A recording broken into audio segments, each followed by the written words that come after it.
Hi, I'm Dan Gainor, Vice President of Tech Watch Business and Culture for the Media Research Center, and I'm standing next to Twitter royalty. Carpe Donktum, famous memer on Twitter, famous troublemaker on Twitter, and you started a presentation we just had about social media by explaining your name. So let's start there. So Carpe Donktum means it's pretend Latin for seize the donkey. And what do you mean by that? Seize the Democrats, seize the narrative, all of those things. So that's basically what that means. Again, pretend Latin, not real Latin. Yeah. So now, as somebody who spends a lot of their life doing memes, how much social media bias have you encountered? And what kind of problems have you had? I have witnessed as much as you possibly could. I think I've been kicked off of every platform at least once. I've always been restored at least, so I still have a Twitter account. I still have a YouTube channel. I'm still allowed to post on there, but I am censored on a daily, weekly basis in one way or another. Either it is videos taken down for copyright strikes that shouldn't actually be real. It's things that aren't actually copyrighted, or if it's just posts that are hidden from followers or shadow banned, basically.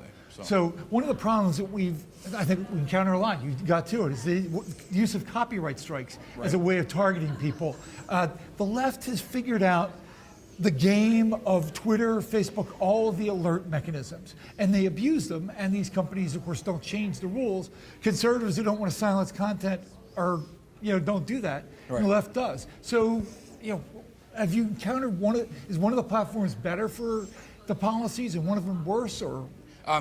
So it's very complicated because YouTube is one of the places where copyright is the most abused, but it's abused by other users, claiming copyrights on content that they actually don't own. There's a lot of that happens there. Twitter is the absolute worst with copyright. I receive probably, one a week, if not more, copyright takedowns. These, on Twitter at least, there's no way to appeal these things unless you send all your information to a third party, including like your name, address, phone number. You have to send it to a third party, and then if they decide that it wasn't actually their content, then they'll take it. They'll allow you to put it back up.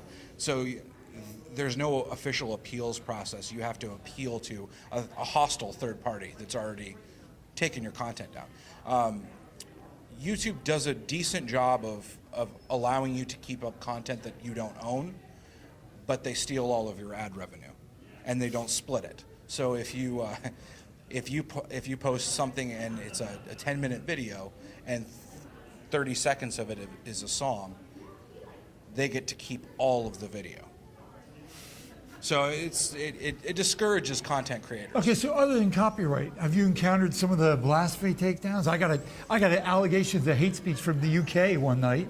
I mean, have you gotten some of the international stuff? So every time I get reported, which is daily, I will get an email from Twitter saying, "You do not violate any rules in Germany," and I always have to respond. I don't live in Germany. Why would it matter if I violated German law? But I have had stuff taken down for threats of violence, which they weren't. But that's something that people will give you as an excuse to censor your content. They'll say that is a call to violence, or that is hate speech. Daily, I get one of those. What's the most outlandish one that hit you? The Krasenstein brothers, who are now banned from the platform. In the great irony of Twitter. Yes. They reported one of my videos saying that I was encouraging violence against Jim Acosta. It was a video of a spaghetti western. Oh, that's a great people video. slapping Jim Acosta, right? So they had me taken off of the platform for 13 days. And I was told that I had to delete the video, and when I didn't, they made me stay in jail, basically. This was after they had sent me a message saying that we didn't find anything wrong with the content. So that was a clear indication that somebody above them, like above the moderators on Twitter, was calling the shots and saying, hey, no, we're not going to give this guy a break. Because of your status, how high up have you appealed or worked with some of these companies? I mean, has Jack Dorsey reached out to you and said, hey, you know, you're a problem, or do they just leave it to the underlings? So even though I have a pretty large reach now, if there is a problem on Twitter, I have no recourses. I have a few people that might know some people, but those I have to call them, and then they do something. But I don't have any.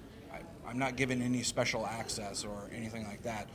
Now I do know that there are VPs or high ups in Twitter that do not want me to be on the platform.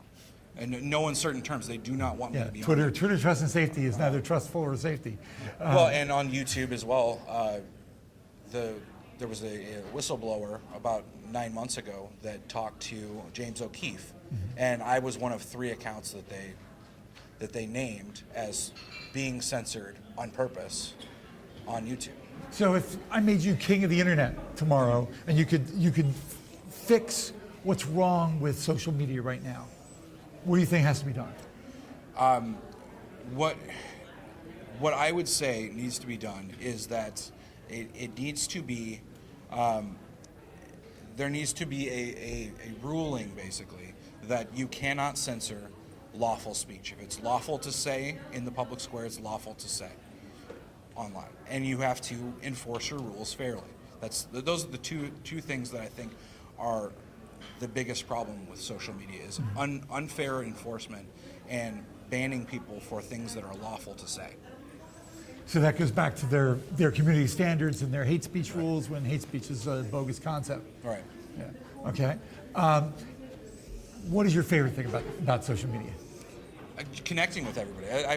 I've talked to probably 100 people just in the last day that say, "Oh, I really like your tweets," or "I really like your content," and I watch all your videos or whatever. So connecting with just other normal people like me, I'm just a random guy from the middle of the country, is great.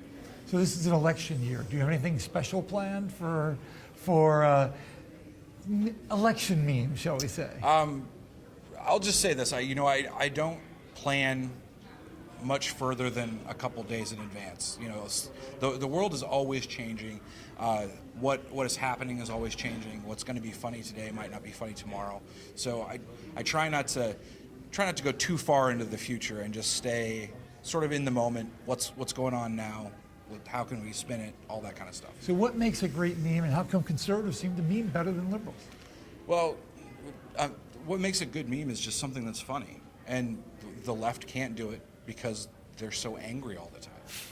Then you can't be funny if you're just angry. So I think that's really all it comes down to is conservatives are just happier than the left is right now, and so they can't. The left just can't find it inside of themselves to be funny anymore. They just lash out. What's your favorite meme that you didn't create? My favorite that I didn't create. I think probably it goes back to summer of 2017. There was a Braveheart meme where Trump was Braveheart, and he was out there, slashing down the media, and Alex Jones throwing a javelin and talking about the gay frogs and all that stuff. It was great.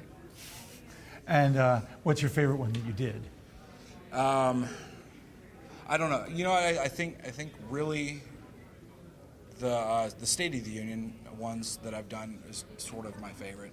I think that's one of my more popular ones, and it's just always, I just love to see the Democrats all so sad, and REM playing in the background and all that.